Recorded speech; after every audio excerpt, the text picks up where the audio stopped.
Hey guys, it's gonna be another late night here working in the shop. I did get some of the new merch, so let me know if you're interested in maybe possibly buying a hat.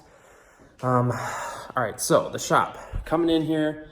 Obviously, I've been working on the plywood tank like a madman. It's all I care about, that's why I haven't been doing videos, I apologize. But the tank is starting to look like something, and I have actually even fiberglassed. I've done my first fiberglassing on the tank. So let's flip the camera. Actually, let's go through the entire build quick and I'll tell you about it. I've decided to build a little something different other than the plywood aquarium. I want to build a plywood aquarium that is also a fish tank stand. And not only a fish tank stand, but I wanted to hold 3 6-foot tanks above it. And I want the below of it to look like a normal fish tank essentially. And what I was going to do was just stack 3 6-foot aquariums on one rack. But the more and more thinking I did, I wanted a super large tank. A lot of people have like a large pond. I need like a last resort for a large cichlid or a large predator fish to put it. You know, like sometimes fish just don't get along in 6-foot tanks, and that's where they need to go to their last home. So hopefully a 2-foot wide by 19 feet long tank will be adequate for some of my larger predators that I keep. And there is going to be piers in the middle of the tank, and I probably won't be able to keep stingrays. But guys, this is going to be a pretty cool build. Like, it's going to be 19 feet long. I've said it like 15 times already. As you can see, I built a structure out of 2x4s, and now I'm adding plywood. I did 2 layers of 1/2-inch plywood, so the plywood is 1 inch thick in itself. And now I'm framing in the support to where I'm going to attach the glass. But for now, I want to start testing fiberglass resins. I'm going to fiberglass this entire thing so that it's all watertight. And to do that, I'm going to use a basic resin mixed with matting, and I'm also going to be using some of this pond foam because this is going to be a lot easier to do the tops of things and stuff, or hard to reach spots where I won't be able to use fiberglass resin. So let's get to it. I bought a bunch of fiberglass cloth and matting, and this stuff all adds up in price. I gotta say, that's why trying to cut costs where you can. I'm using a spray adhesive to attach the fiberglass matting to the wood just to kind of keep its shape, and then upon that I'm going to mix the fiberglass resin up. And what I'm trying to do here is dye the fiberglass resin a color so that I won't have to buy an epoxy. But maybe I will have to buy an epoxy if I can't figure it out.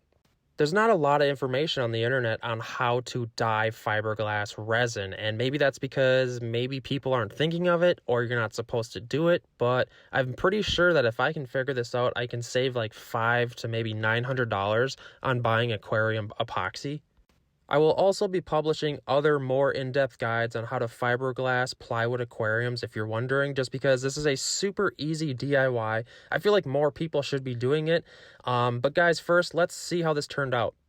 All right, so it's the next day, and the fiberglass resin has hardened, but I can already tell that it isn't dyed black. And what I was trying to do was dye the fiberglass resin black so that I wouldn't have to buy a black pond liner, because liquid pond liner is really expensive, pond armor, whatever you want to call it. But the fiberglass resin, it didn't turn black. Essentially, the particles just are suspended and didn't turn the resin black. So maybe I should try a liquid, maybe a food color. I don't know, but it turned out pretty good. As you can see, this is fiberglass. You know what I mean? I didn't use enough resin, obviously, but right now what I'm trying to figure out is how to get fiberglass resin black so that I don't have to spend $400 or $500 doing this whole thing in pond epoxy. You know what I mean? Because it could be a couple $100 easy.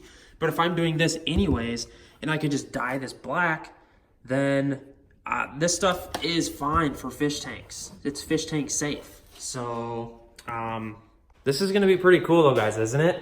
19 feet long. There's going to be 3 6-foot tanks on top and a 700 to 800 gallon plywood aquarium below. So there's going to be 6 panes of glass, 3 tanks on top, and 700 to 800 gallons on below. I just keep saying that to myself because I'm obsessed with it. So let me know in the comments what you would do. Would you just buy pond epoxy? Because maybe it's just going to save some time. I have to cover this entire thing in fiberglass matting and fiberglass it, especially in the center there, because I want all that to be watertight. And it's going to be a late Sunday night, guys. I'm going to stay up super late. This is how you get things done when you have kids, is you just don't sleep. You cut out sleeping. That's what you do. It sucks, but it's really the only way to do it. I'm still young yet. All right, guys, let me know in the comments. God, look at this beauty. I know it doesn't look like a lot, but to a fish keeper, they know what it's going to be. So